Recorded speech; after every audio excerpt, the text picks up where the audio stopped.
Will you be wanting the Batpod, sir? In the middle of the day, Alfred? Not very subtle. The Lamborghini, then. Much more subtle. Over the years, Batman has used his technological know-how to create countless vehicles to help him fight enemies like the Joker. He's had bat planes, bat boats, bat copters, and even a vehicle that could go from the air to under the sea. 3 years after Batman Begins, its sequel, The Dark Knight, pushed Batman tech even further. One of the joys of working on a character who's been around for thousands of stories is you have to continually ask, how do I top this? The answer? The Batpod, a bold new vehicle that's part motorcycle and part lethal weapon. It's something which looks like some crazy Vikings idea of a customized motorbike. It looks formidable, and like everything with the movie, it works. It looks raw and it looks very extreme.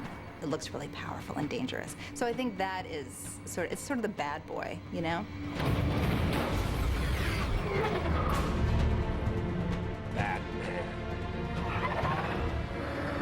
The task, as usual, was to build something that could really go fast, make turns, you know, the usual outrageous, you know, parameters. It really had to belong to the same family as the Batmobile, so that's where we started. I hesitate to even call this a motorcycle just because it's so different from the way a motorcycle typically handles. I mean, there isn't really a seat. You're lying down on your belly and your legs are splayed apart 3.5 feet.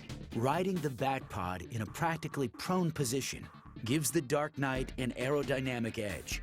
The low-profile technique is frequently used by professional racers. Grand Prix motorcycle racers, whenever they get a chance, whenever they're on a straightaway, they duck down and they make themselves as small as possible, and it's that aerodynamic drag they're trying to eliminate. When Batman is down on the Batpod in that position, he's eliminating drag, and he's a lot less exposed, and he's also lowering the center of gravity, so he has more control over the vehicle. The Batpod weighs about 700 pounds. Because it's so large, controlling the bike takes extra skill, including the use of special handlebars, which act as arm shields. The steering of it was totally unconventional. You had these big cowls that came around his arms that he was more from his shoulder, actually, that he steered. Well, you want to use more of your body weight to turn a bike, and on this, I think that if you're not just using your arms and your hands placed on a handlebar, but you've got this action so that you're in these arm shields that help you sort of lean the bike in, that's going to help you maneuver it. So that you're really forced to use your body weight to control it as opposed to just arms, because you'd have to be Arnold Schwarzenegger in order to be able to turn that kind of tire on a motorcycle. Besides the way it's steered, the Batpod is also unique in the way it's propelled. Well, the thing that strikes me the most about this is that where you would expect the motor to be, it doesn't exist. It's not in the middle of the bike. A standard motorcycle has a single engine in the center of the vehicle. On screen, the Batpod is intended to have not one, but 2 engines. And amazingly, one is tucked inside the hub of the bike's front wheel, and the other inside the back wheel. Putting the engines inside the wheels is being worked on, actually, by a number of companies right now. In 2003, a Swiss engineering team developed a 160-horsepower engine mounted inside 22-inch car tires. Known as independent wheel drive, the technology can also be used in motorcycles, though it works best when the engine is in just one wheel of the bike. The disadvantage to having an engine in both the wheels is that they have to be synchronized some way. Otherwise, if one's spinning faster than the other, of course, one's trying to push you too fast or the other one's trying to pull you too fast, they would have to have computer control. This is something Batman, of course, can afford, and he would have his perfectly synchronized, and that way he's got great traction because he's got engine putting power down and back, engine putting power down in front, all synchronized. He's good to go.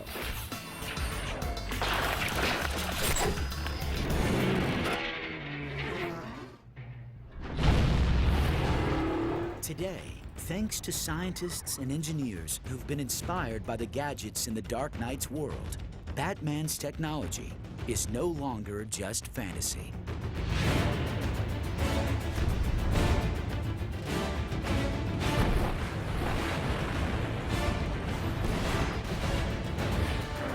Much of the technology that comes out of Batman comes out of people who were fans, who are now scientists, inventors, designers. If you're a kid watching this stuff or reading about it, it makes you want to go out there and try to make things yourself. It's a seamless loop. The changes in the real world inspire the writers, and the writers and the artists in turn inspire the scientists and the engineers to dream. I've seen now what I have to become to stop men like him.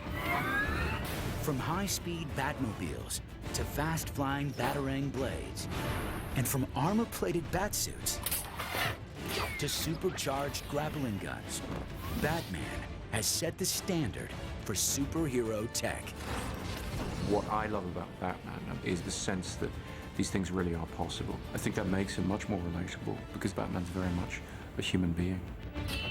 He embodies that fantasy of a man who, through sheer self-discipline, turned himself into a heroic figure. I think that's just a very compelling myth. I never said thank you, and you'll never have to. The accessibility of Batman is because you don't have to be rocketed from another planet or have strange powers. All you have to be is the top of your physical ability and top of what your mind can achieve. And in doing so, you can become Batman.